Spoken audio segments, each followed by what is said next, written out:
Hello everyone, मेरा नाम यश डुगरियाल है और मैंने इस साल जेई एडवांस क्रैक किया था with an all India rank of 1378। तो यार हाल ही में मेरी जो 2-3 वीडियोस आई हैं उसके अंदर कमेंट सेक्शन में बहुत बंदे ये पूछ रहे थे कि मैथ्स कैसे करें भैया, मैथ्स हो नहीं रही है, मैथ्स के क्वेश्चंस नहीं हो रहे हैं और मैथ्स में हमारी थ्योरी क्लियर है लेकिन मैथ्स हमारे से हो नहीं रही है, तो आपने कैसे की थी वो बता दो। तो इस वीडियो में यार मैं बताने वाला हूँ कि मैंने मैथ्स की तरफ क्या अप्रोच रखी थी और क्या मिस्टेक्स मैंने करी थी जो कि तुम लोग हो सकता है कर रहे हो। तो उस चीज़ को एक बार सुन लेना और अगर कुछ भी ऐसा लगे कि मैंने छोड़ दिया है जो तुम्हारी प्रॉब्लम है तो उसको नीचे कमेंट में लिख देना ताकि मैं अगली वीडियोस आने वाली वीडियोस में उसको एड्रेस कर दूंगा। सो यार सबसे पहले मैथ्स की क्वेश्चन करने के लिए जो मैं बात बोलूँगा कि मैथ्स की क्वेश्चन करने के लिए सबसे ज़्यादा इंपॉर्टेंट होती है थ्योरी क्लियर होना। क्योंकि अगर थ्योरी में कोई भी एक ऐसा छोटा पॉइंट भी है ना कि जो हमें नहीं आ रहा है, हो सकता है किसी बड़े क्वेश्चन में वो एक छोटी जगह यूज़ हो रहा हो जिसकी वजह से डिपेंड करता है कि हमारा क्वेश्चन सॉल्व होगा या नहीं होगा। तो सबसे पहली बात यार थ्योरी एकदम क्लियर करके चलना कि छोटा छोटा पॉइंट भी अगर टीचर ने कोई लेक्चर में बताया है या बुक के अंदर कोई बॉक्स मार्क करके दिया है तो उस छोटे छोटे पॉइंट को भी दिमाग में रखना और वो आएगा तुम्हें ही प्रैक्टिस करने से। जितना ज़्यादा तुम उस टॉपिक के ऊपर प्रैक्टिस करते रहोगे वो अप्लाई होता रहेगा जिसकी वजह से वो दिमाग में रिटेन होना शुरू होगा। ये चीज़ का ध्यान रखना कि यार मैथ्स कोई हाई स्कोरिंग सब्जेक्ट नहीं है, लो स्कोरिंग सब्जेक्ट है। अगर टफ है तो सबके लिए ही टफ होगा और अगर इजी है तो सबके लिए ही इजी होगा। लेकिन केमिस्ट्री और फिजिक्स में कुछ कुछ चीज़ें ऐसी होती हैं जो हो सकता है किसी के लिए टफ हो किसी के लिए इजी हो। लेकिन मैथ्स एक ऐसा सब्जेक्ट है यार, लो स्कोरिंग सब्जेक्ट है, इसमें ज़्यादा लोग स्कोर करते नहीं हैं। तो इतना रखना कि तुम एवरेज अगर स्कोर कर रहे हो ना तो वो अच्छा है। अगर हार्ड पेपर में एवरेज स्कोर कर रहे हो तो अच्छा है। उसको फिजिक्स और केमिस्ट्री के मार्क्स से कंपेयर मत करना कि मेरे फिजिक्स में 100 में से 80 आ रहे हैं और मैथ्स में 100 में से 50 आ रहे हैं तो वो कम हो गए। ऐसा मत करना, क्योंकि इस साल भी तुमने देखा होगा जेईई मेंस 2022 में कि मैथ्स में कई बार 50 या 55 नंबर्स पे भी 99 परसेंटाइल बने हैं और फिजिक्स में 80 या 90 नंबर पे भी 100 परसेंटाइल बने। तो उस चीज़ को ध्यान रखना कि मैथ्स में तुम इतना हार्श ना हो जाओ कि भाई मुझे तो 100 में से 100 ही स्कोर करने हैं, उससे नीचे तो बेकार ही हैं, उससे नीचे मेरी कोई तैयारी नहीं है। तो वो चीज़ अपने दिमाग में मत लेके आना क्योंकि मैथ्स एक लो स्कोरिंग सब्जेक्ट है। अब यार मैथ्स में एक बहुत बड़ी मेजर मिस्टेक होती है जो सब लोग, जो मेरे हिसाब से जितने मेरे दोस्त थे, कांटेक्ट में लोग थे, उन सब ने ये बात बोली थी कि हाँ वो भी ये मिस्टेक करते थे और मैं खुद भी ये मिस्टेक करता था। लेकिन 2-4 चैप्टर बाद में वो चीज़ समझ गया था कि इससे कुछ फ़ायदा हो नहीं रहा है। वो थी यार कि हम थ्योरी एक बार पढ़ते हैं,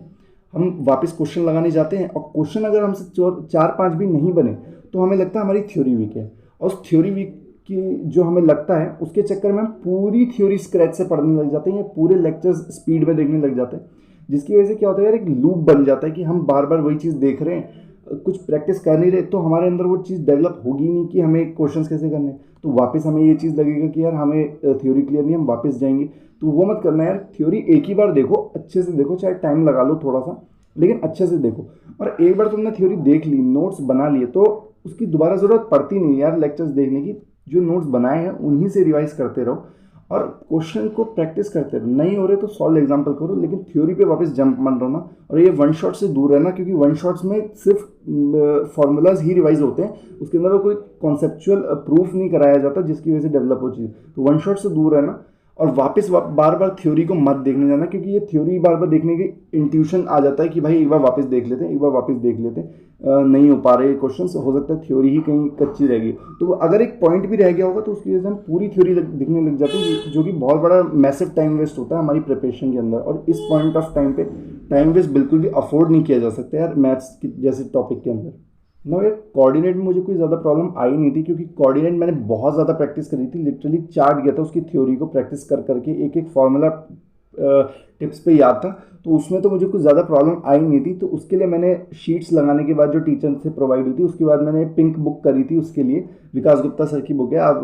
चाहो तो कर सकते हो। और उसमें बहुत अच्छे क्वेश्चन थे और सबसे अच्छी बात उस बुक की यार ये थी कि हमें लेवल में क्वेश्चन मिलते थे कि लाइक लेवल 1 का मिलता था, फिर लेवल 2 के मिलते थे और बहुत अच्छे क्वेश्चन हुए करते थे। तो अगर तुम लोगों की थ्योरी क्लियर है कोऑर्डिनेट की और थोड़ी बहुत प्रैक्टिस हो चुकी है तो वो बुक कर सकते हो, बहुत अच्छे क्वेश्चन हैं उसके लिए। ट्रिगो के अंदर यार मैंने जितने भी फॉर्मूले थे उनको बहुत अच्छे से रिवाइज कर लिया था क्योंकि ट्रिगो के क्वेश्चंस प्योरली ट्रिगो के तो नहीं आएंगे एग्जाम के अंदर, बहुत रेयरली आते हैं, लेकिन हाँ बाकी चीज़ों के अंदर उसकी बहुत ज़्यादा इस्तेमाल होते हैं। मतलब मेजरली 40-50% क्वेश्चन के अंदर दिख ही जाता है साइन थीटा या कॉस थीटा, कहीं ना कोई एप्लीकेशन दिख ही जाती है उसकी।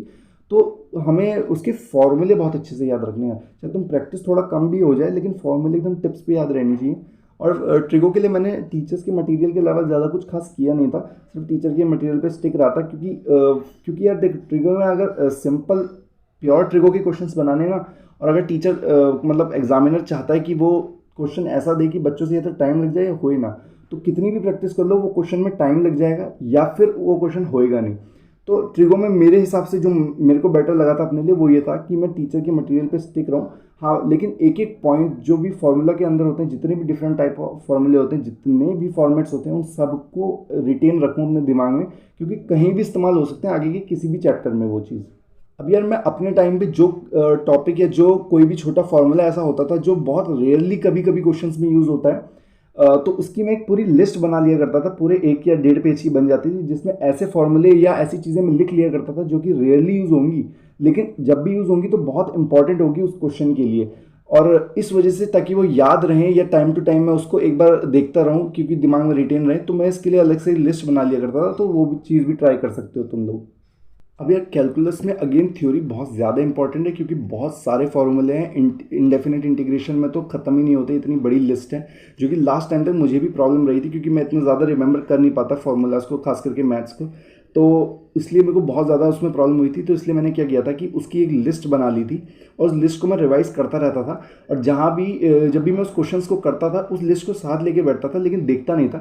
कहीं भी अगर अटकता था और नहीं मेरे से फाइनली याद आ रहा होता था, तब मैं उस लिस्ट को वापस देखता था। तो इससे क्या हुआ कि रोज़ रोज़ वो चीज़ें मेरे सामने आने लगी, जिसकी वजह से मेरे अंदर माइंड के अंदर वो चीज़ें रिटेन होने लगी, और वो फॉर्मूले मेरे को रिटेन रहने लगे, जिसकी वजह से फाइनली मैं उस चीज़ में थोड़ा कंफर्टेबल हो पाया। हाँ, लास्ट तक फिर भी इतना कुछ मुझे खास कंफर्टेबल हुआ नहीं था उसके अंदर, लेकिन हाँ पहले से मैं बेटर हो चुका था। तो उस चीज़ का ध्यान रखना यार कि कैलकुलस के अंदर तुम फार्मूलाज याद रखो जो भी फॉर्मेट में गिवन है, क्योंकि कैलकुलस के अंदर अगर वो फॉर्मेट याद नहीं होगा ना तो क्वेश्चन क्लिक ही नहीं होगा एट द मोमेंट। जो भी फॉर्मेट में क्वेश्चन दिया होगा वो क्लिक होगा ही नहीं अगर तुम्हें उसके सॉल्विंग वाला फार्मूला या जो भी इन्फिनिट इंटीग्रेशन के अंदर हमें क्या नाम है सेट्स ऑफ रिजल्ट्स कराए जाते हैं, अगर वो चीज़ याद नहीं होगी तो वो क्वेश्चन क्लिक होने वाला नहीं है, और जिसकी वजह से सिंपल से सिंपल क्वेश्चन जिसके अंदर हमें 4 नंबर इजीली मिल सकते हैं वो छूट जाएगा। और वो छोड़ना नहीं है, क्योंकि बाकी लोग वो चीज़ नहीं छोड़ने वाले। इस वजह से कंपटीशन में बने रहने के लिए हमें वो चीज़ें करनी पड़ेंगी जहाँ पे बाकी लोग छोड़ सकते हैं चीज़ें, क्योंकि हमें आगे जाना है इस कंपटीशन में। अब यार कैलकुलस के लिए टीचर्स के मटेरियल के बाद जो पर्सनली मैंने बुक यूज़ करी थी वो थी समीर बंसल, जो कि यार मेरे हिसाब से बहुत बढ़िया बुक है, क्योंकि 5 लेवल तक उसके अंदर एक्सरसाइज होती है हर चैप्टर के अंदर, और लिटरली हर लेवल के बाद जो उसका लेवल होता है क्वेश्चंस का वो हमेशा बढ़ता ही रहता है। और जहाँ तक मुझे याद है मैंने सारे ही चैप्टर्स के लेवल 3 तक तो कर दिया था, क्योंकि मैंने थोड़ा लेट स्टार्ट किया था, अक्टूबर नवंबर में करी थी बुक स्टार्ट। तो मैथ्स को मैं ज़्यादा टाइम दिया करता था जनरली, तो उसमें मैंने लेवल 3 तक तो सारे चैप्टर्स क्लियर कर लिए थे, लेकिन फिर लेवल 4 और 5 मैंने कुछ कुछ चैप्टर के किए थे, क्योंकि टाइम इतना बचा नहीं था, और फाइनल टाइम में तो मैं सिर्फ PYQs ही अटेम्प्ट कर रहा था। इस वजह से वो बुक पूरी तो नहीं हो पाई, लेकिन जितनी मैंने करी थी तो उतना मैं बोल सकता हूँ कि वो बुक बहुत अच्छी है। अगर कैलकुलस के लिए करना चाहो और टाइम है, एडवांस तक रुक सकते हो, तो वो बुक कर सकते हो। और ये नहीं मत करना यार कि तुम अगर क्वेश्चन करने बैठे हो तो ज़रूरी है तुम्हें सारे ही चैप्टर्स के करने हैं, इस माइंडसेट से मत बैठना। जो भी चैप्टर कर रहे हो उसके क्वेश्चन अच्छे से होने चाहिए, जब तक उस चैप्टर में कॉन्फिडेंस ना आ जाता है। बाकी ज़रूरी नहीं है कि तुमने अगर इंटीग्रेशन के लिए बुक उठाई है या डिफ्रेंसिएशन के लिए उठाई है तो सभी करो, ऐसा मत करना, क्योंकि इस वजह से तुम्हारे अंदर वो मोटिवेशन खत्म हो जाएगा, क्योंकि तुम्हें लगेगा टाइम नहीं है तो बुक तो होगी नहीं पूरी, तो उस एक चैप्टर के लिए भी तुम वो बुक नहीं अटेम्प्ट करोगे। तो ऐसा मत करना यार। तो यार अब बात करते हैं उन लोगों के बारे में जिनकी थ्योरी एकदम क्लियर होती है उनके हिसाब से, या फिर सच में ही क्लियर होती है, लेकिन उनसे क्वेश्चन नहीं बन रहे होते। चाहे वो कितनी भी प्रैक्टिस कर ले, क्वेश्चन बनते ही नहीं है एग्जाम के अंदर, टाइम के अंदर नहीं हो पाते, या फिर क्लिक ही नहीं होते हैं। तो यार उसके लिए सबसे बड़ी जो मैं बोलूँगा कि उसका वो एक ही इलाज है, वो है सॉल्व्ड एग्जाम्पल करना। सॉल्व्ड एग्जाम्पल बहुत इंपॉर्टेंट होते हैं यार, क्योंकि सॉल्व्ड एग्जाम्पल हमारी प्रॉब्लम सॉल्विंग स्किल को डेवलप करते हैं, कि हमें कहाँ पे क्या सोचना है, या हमें यहाँ पे ये चीज़ सोचनी चाहिए थी, हम वो नहीं सोच पाए, तो वो सॉल्व्ड एग्जाम्पल से ही आते हैं। उस स्किल जब डेवलप होने के बाद हमें उसे इम्प्लाई करना होता है कि हम वो चीज़ सीख के अप्लाई कर सक रहे हैं, तब हमें क्वेश्चंस को प्रैक्टिस करना होता है, और तब हमें टेस्ट करना होता है कि वो स्किल कितनी डेवलप हो चुकी है और कितना भी उस पर वर्क करना हमें बाकी है। तो यार अगर टीचर क्लास में इलस्ट्रेशंस कराते हैं तो उसको दोबारा से प्रैक्टिस करके देखा करो कि यहाँ पे जो चीज़ मैंने सोची थी वो यहाँ पे क्यों नहीं लगी, और जो टीचर ने करवाई वो ही क्यों लगी, या फिर जो हम नहीं सोच पा रहे थे उस क्वेश्चन के अंदर वहाँ पे ये चीज़ क्यों लगी, वो सारी चीज़ें हमें क्लियर होनी चाहिए, तभी जाके क्वेश्चन करने की जो अप्रोच है वो डेवलप होगी अंदर। और अगर टीचर नहीं कम क्वेश्चन करा रहे हैं क्लास के अंदर, तो फिर तुम सॉल्व एग्जाम्पल करने चाहिए। सॉल्व एग्जाम्पल के लिए बहुत सारी बुक्स आती हैं यार, जिसमें मल्टीपल सॉल्व एग्जाम्पल होते हैं, भरे पड़े होते हैं, लाइक अरिहंत होती है, सिंगेज होती है, पूरी पूरी सीरीज होती हैं।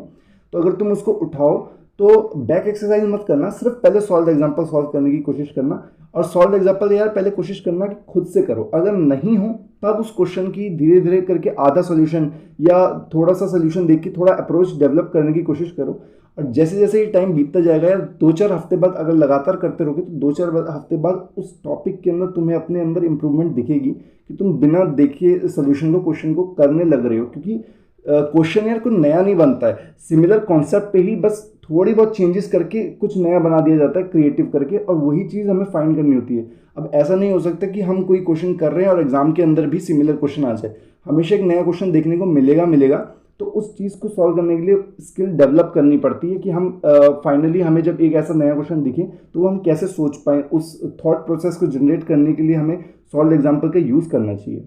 अब यार मैंने पर्सनली जो सबसे ज़्यादा स्ट्रगल किया था वो था अलजेब्रा के टॉपिक्स में, like PNC, binomial, complex number. क्योंकि यार मेरे को ये टॉपिक्स कभी अच्छे से पढ़ाए ही नहीं गए थे, मैंने कम से कम 4 से 5 टीचरों से अलग अलग ये टॉपिक पढ़े थे, मुझे आज तक ये टॉपिक समझ ही नहीं आए थे, ना मुझसे क्वेश्चन होते थे। फिर जब मैंने अपने मैथ्स के टीचर अनअकैडमी पे अंशुल सिंगल सर से ये टॉपिक पढ़ा था पीएनसी, और उसके 17 to 18 लेक्चर्स बाद और 17 to 18 लेक्चर्स के साथ 17 to 18 डीपीपी, जिसके अंदर 15 से 20 क्वेश्चन हुआ करते थे, वो सब लगाने के बाद मेरे अंदर वो अप्रोच डेवलप होनी शुरू हुई कि मुझे पीएनसी के क्वेश्चंस को कैसे अप्रोच करना है, कैसे कुछ नया अगर आ जाए तो उस एट द मोमेंट मुझे कैसे सोचना है, उस थॉट प्रोसेस को डेवलप करने के लिए मुझे इतना लगा था।